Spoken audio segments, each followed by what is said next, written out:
Jeremy, we got monkeys. We got monkeys in a cosmetic testing facility. Okay? And it's you and me, and we got to get these guys out of here. Except, instead of working together, sorry, we get in there, and there is this perfume called Competition. It's a stinky, stinky cologne, and it's all on us, and now it's every man for himself. That's what it seems like when we play this game.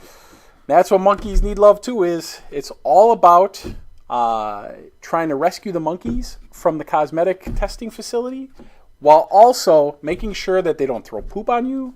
They don't just up and walk away. They don't make new monkeys. You never know what you're going to get. And so Topwise Games here, they threw together this prototype copy for us. It's a work in progress, but I got to tell you, there's some things that I like, and there's some things that I think really got to get some good changes to it. I agree. But let me tell you about the things I like about it. My daughter and I, Kira, we love to play the game Poo. You know the game Poo? It's a monkey game. You throw poo on each other. It's juvenile, but it's straightforward. One of the things I love about it is it doesn't get too gross. The concept is about poo, but what really drew me into that game is all of the comical artwork in that. And it shares that with Monkeys Need Love too. The monkeys and even the cute little banana currency, I could see it's totally geared towards that 8 to 10-year-old phase age range of players.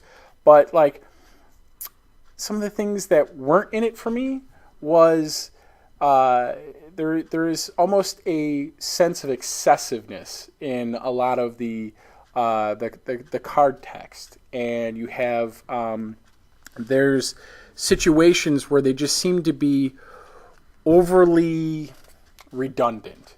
Oh, yes. I mean, my biggest thing when I was playing this game, now the cards were okay and all, in the fact of it showed what the card was, but when it came down to the card text, there was so much card text it took away from the entire card itself. There was so much. I mean, sometimes I have a really hard time keeping focus on things that really, really distracted me from everything else that was going on. Absolutely. We had the flow of those games were slowing down because even me, who I could pick up on concepts pretty quickly, spent a little bit longer time to read each of the cards. And, unfortunately on some of them, there's like a wall of text. One of the things I think they had a good intention on was including that wall of text, but including the character's abilities on each one of the cards. Right. But they also wanted to throw in a little bit of flavor to still keep that tie into the activist style theme of the game. Right. But unfortunately, all of the card fonts were all the same, so you had the same italics font for the flavor text, but also shared with the card ability text. So there's a lot of times I was looking at it wondering which one's which. Right. Is this even related to what's actually happening? Right. Yeah. And that was, again, like I said, it's really hard to focus on what's actually going on. And some of it really, like you said, it's redundant. With the game, they could really shorten it down.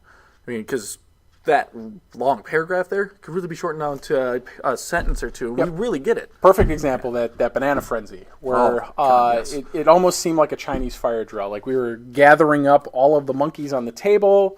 Then each one of us, before we grabbed them, we wrote down the names of the cards of our monkeys, and then we took turns flipping up monkeys to see if they were mine. If they were mine, I had to put it back. If they weren't mine, like if I grabbed yours, I could keep it. And it seemed like an easier way around it simply would just be shuffle up all the monkeys and sort them all out. And right. I think if I'm having a hard time getting into the game because of the text, I think kids are really going to they're not even going to give it a chance. Absolutely. But I think if I had suggestions for Topwise Games, I think some of the clearest things they could do is shorten up the text. I think we're in agreement on that. Absolutely. Take a look at some of what you're trying to do with the abilities, simplify them a little bit, make it so that, this game I could definitely see being a 15, 20, maybe 30-minute game of gotcha.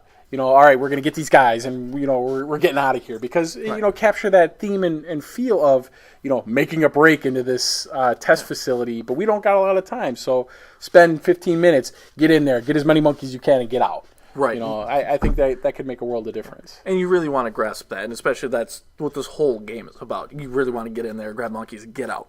I mean, it does take some time to understand a little bit at first, but still, with the card text and all that, I'm going to keep referring to that just because there's so much in there that they could just take out. Sure. And to credit the game, I think all of the rules phases of, I got to draw cards at the beginning of my turn, I can play a couple of cards, and then what I don't like, I can discard, and we just keep recycling that. Perfect. It's beautiful. It's simple. They get into that game, no problem.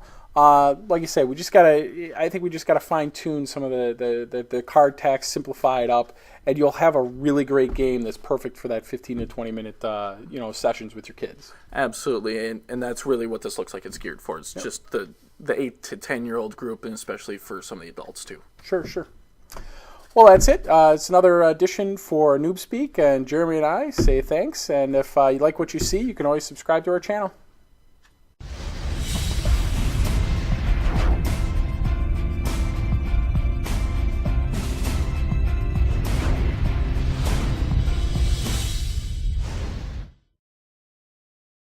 We're going to talk about the Spoils, a game we all love. It's a trading card game by Arcane Tinman.